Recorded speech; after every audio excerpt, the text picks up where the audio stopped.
What's up, y'all? It's Will here at Schedulefly. This episode is a continuation of our Hospitality as a Career series, and this was a lot of fun. This is an episode with Thomas Scott.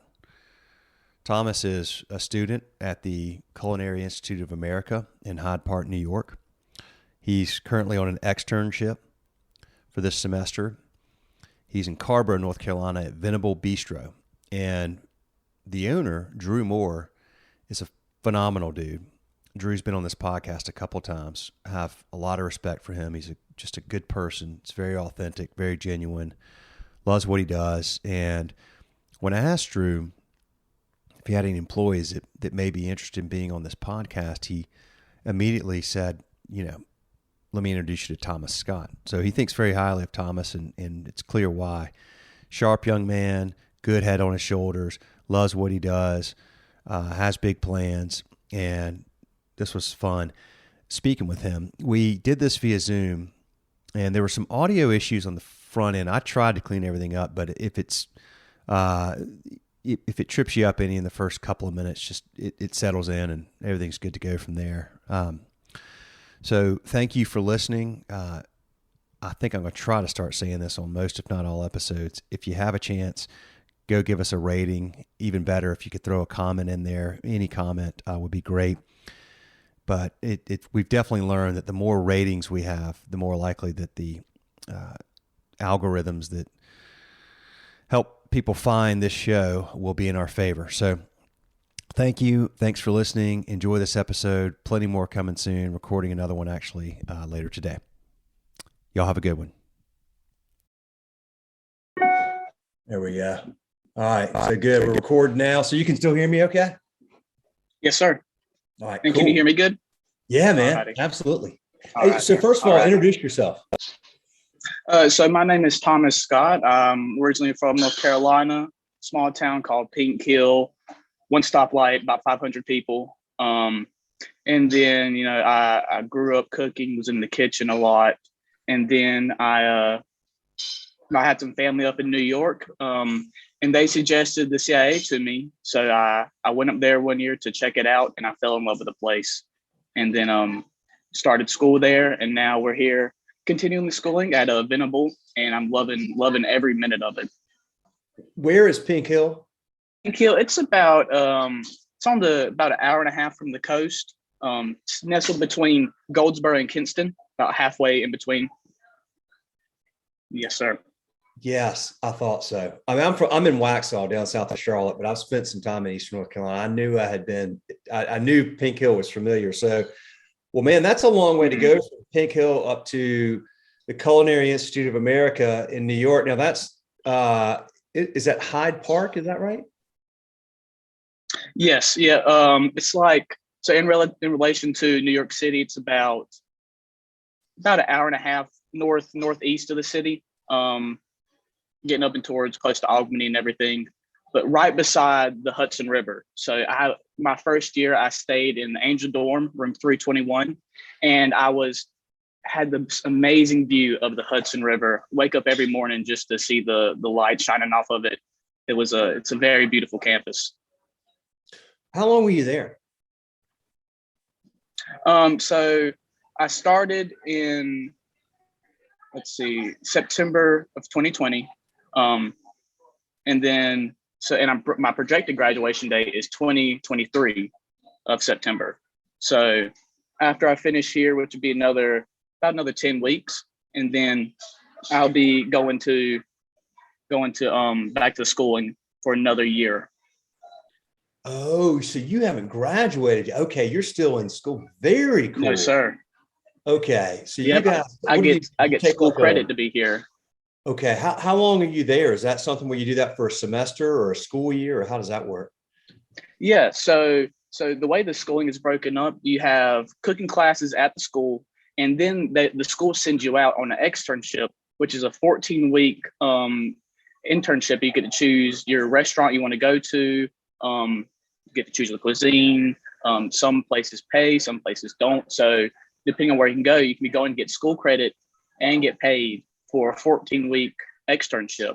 And you're there just to get some real world experience, get some for people who haven't gone and worked in a restaurant or done anything with the hospitality industry, it's just to get their feet wet, basically.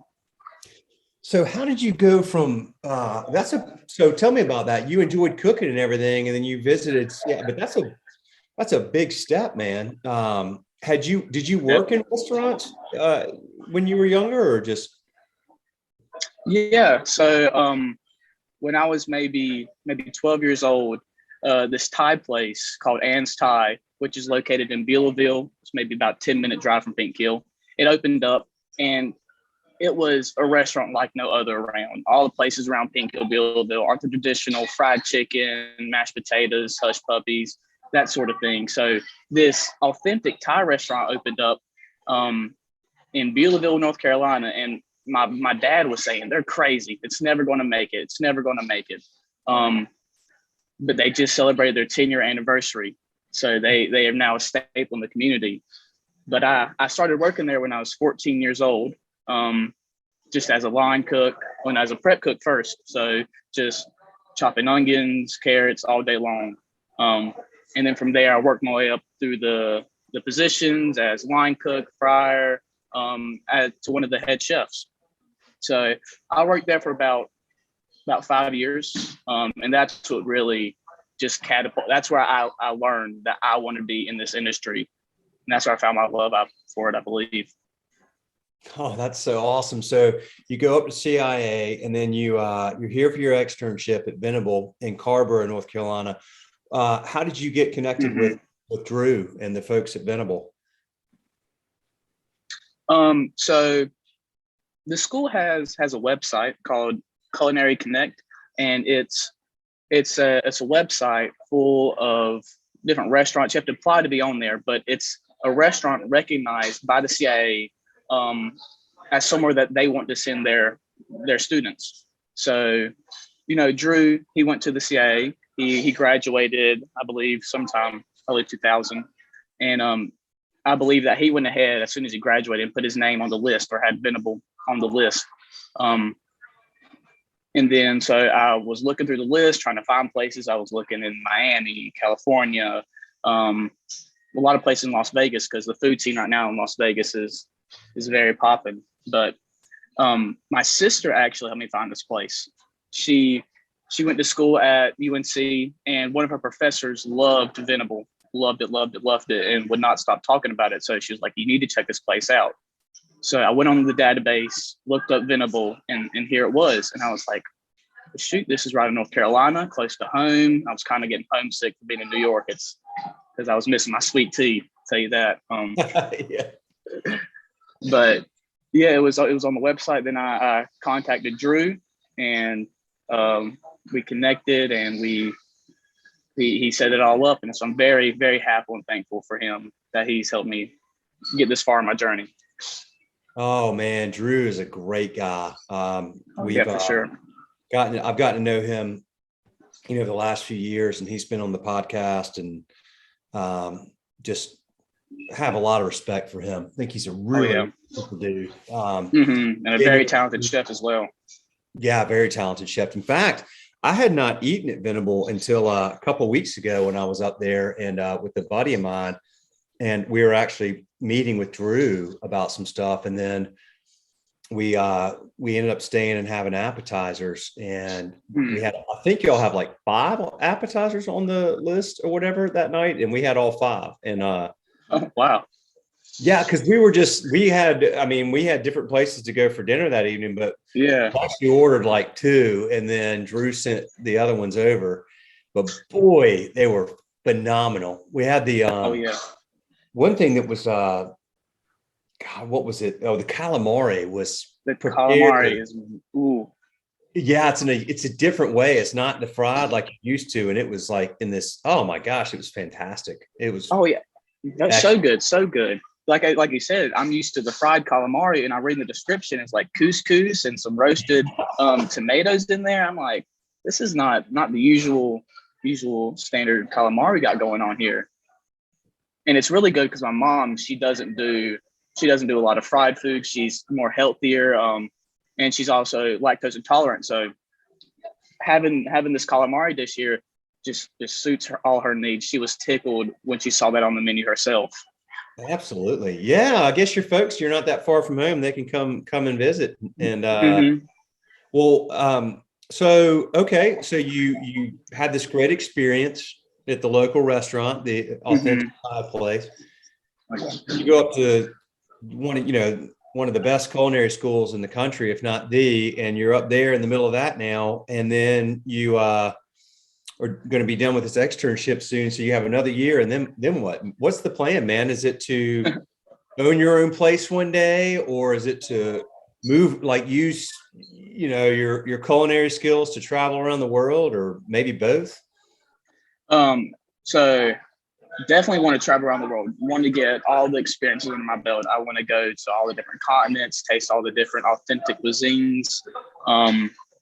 But so right now, the plan is to after I graduate, stay in New York for a little bit, work under some restaurants, just get a feel for what I like, because I've realized so far is I want to be more in the home style eatery type of restaurants, more not the highbrow locations.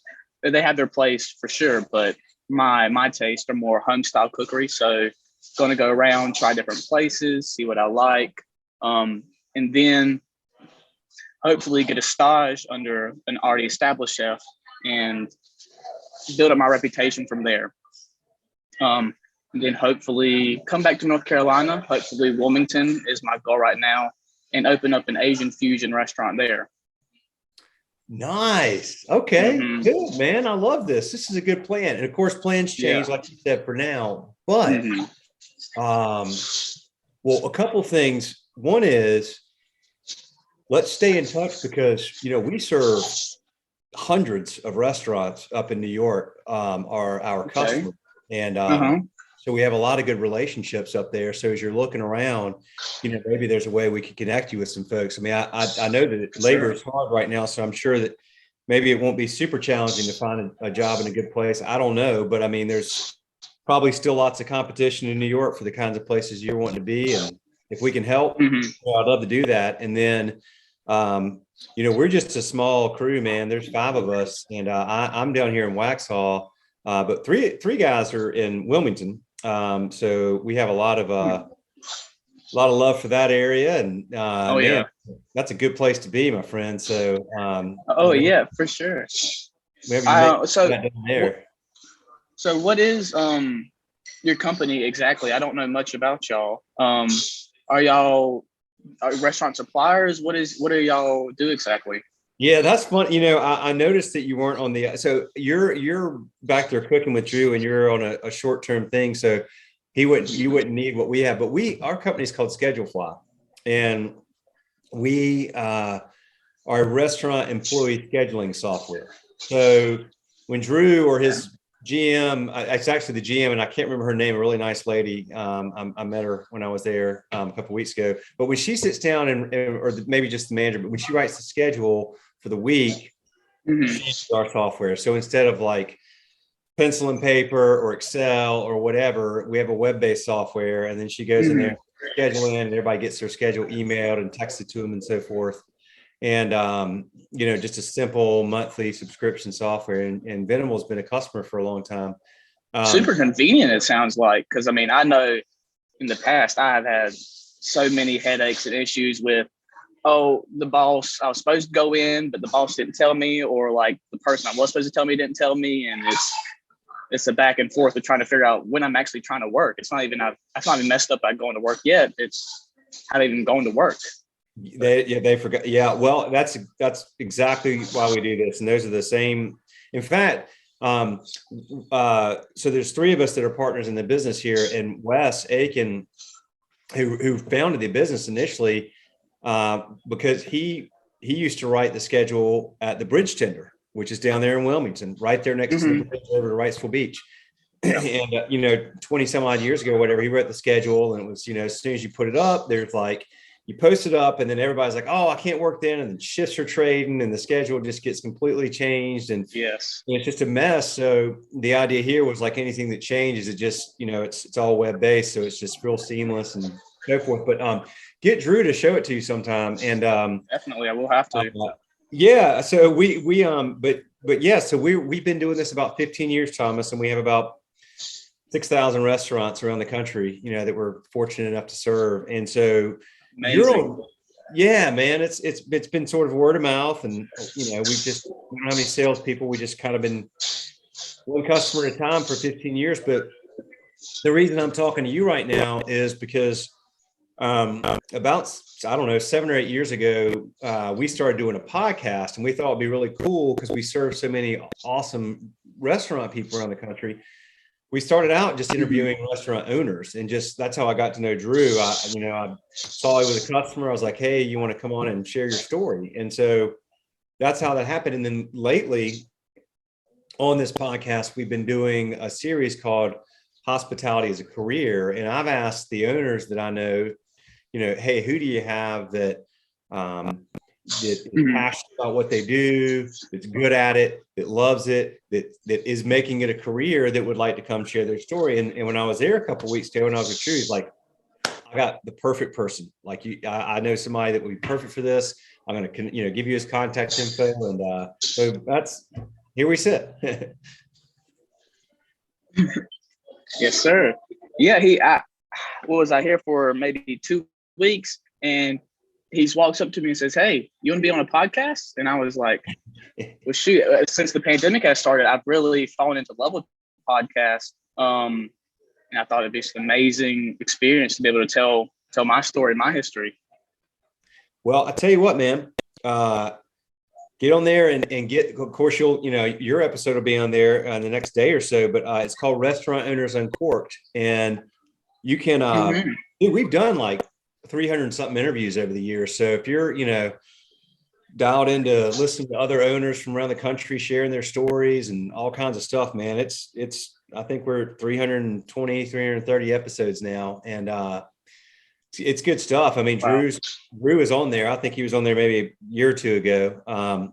But he may have been on there more than once. I can't remember. I think he's been on there twice, actually. I think he was on before the pandemic, and then I think we had him again during the pandemic because, of course, everything changed. And, we were getting people to talk about how they were navigating through that. And now, hopefully, that if we're on the other side of this or coming close to it, then, that'll be a good thing for the industry. And y'all have the industry as a whole has just really had to battle through a lot over the last couple of years. And so we just have profound respect for everybody that's in this industry that has made it through and tweaked and adjusted and changed and rolled their sleeves up and put their heads down and focused and fought and battled. And, it's just an amazing group of people. And so we were really lucky, we believe, to have the opportunity to share stories on here and share folks like you. Cause man, we just love who we serve. Like, we only serve hospitality people. We only serve independent businesses. We don't serve any big chains, nothing wrong with that, but that's just not our jam. So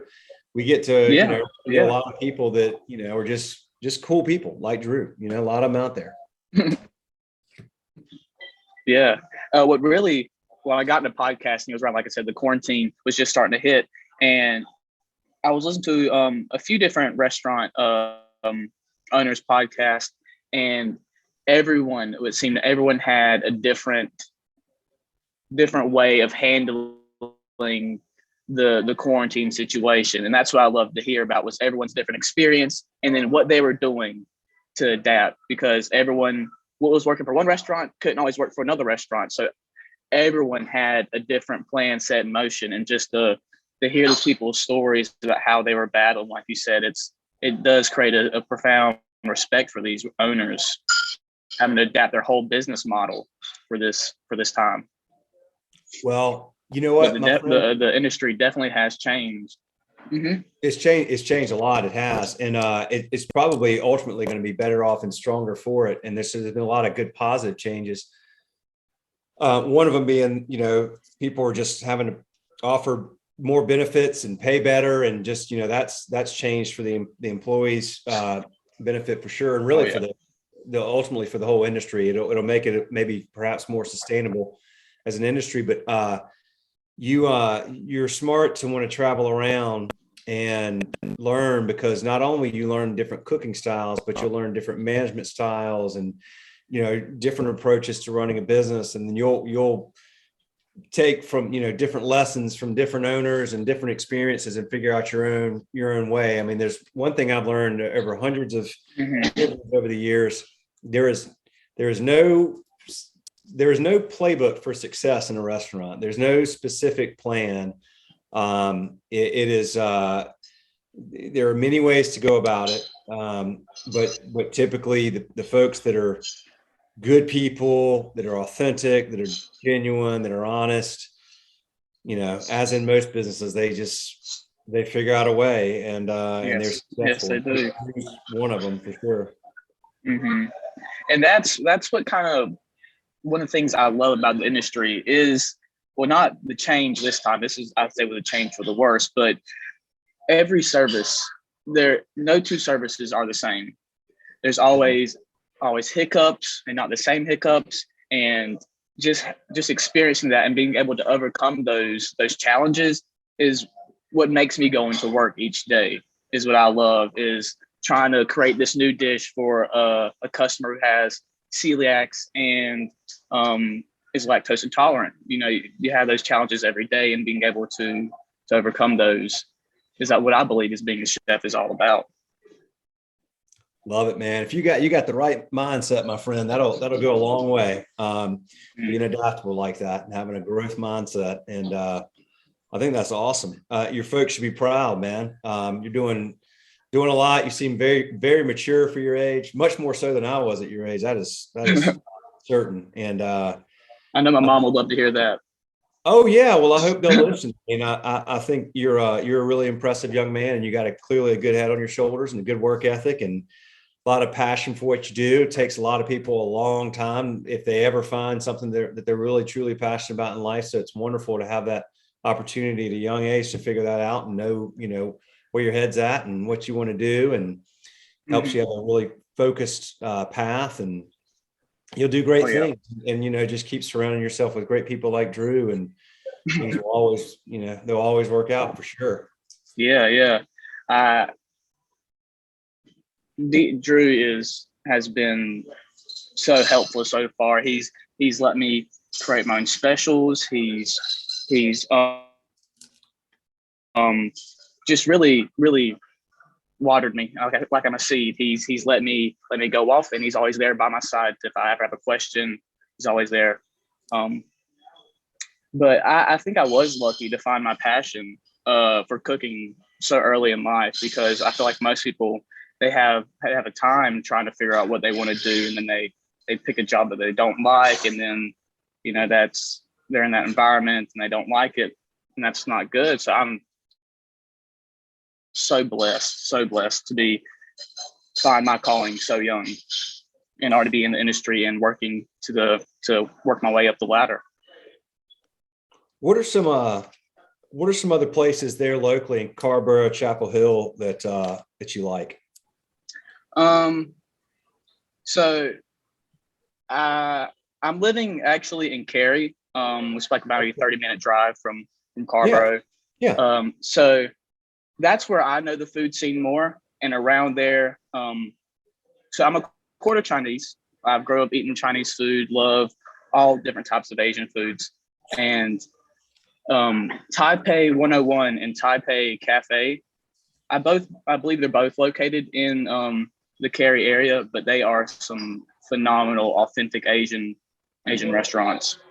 Nice. Interesting.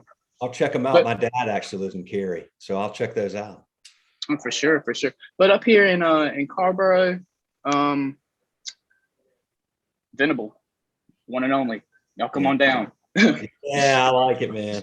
Well, you're right about that. I mean, Venable is the place to go there for sure. It's excellent. So how much longer did you say that you'll be there? So let's say the CIA has 3 semesters. They have a winter, summer, and spring semester. So the summer semester starts April 26th. So I'll be going back out to school for that. So that's another 2 months or so. Yeah. Okay. Gotcha. Mm-hmm. And then you'll spend your last year. Next year's your final year. Is that right? Did I get that right? Yes, sir. Mm-hmm. Okay, so you'll be there on campus, and then it's off to big adventures. Yes, sir. Hopefully.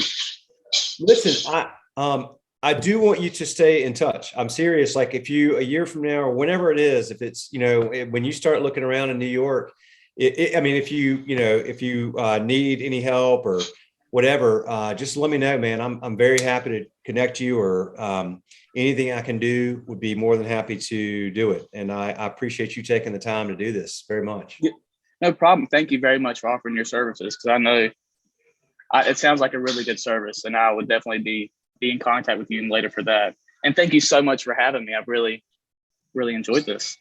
Yeah, I did too. We will put the video portion of this up on YouTube, and then we'll have the audio portion probably up tomorrow, Wednesday at the latest, on the podcast. And Drew has all the details on that too. So, but tell him I said hey, and go for it, man. You're doing great stuff. Just keep doing what you're doing, man. Things will work out well. Will do, and thank you very much. All right, Thomas. See you, man. See you.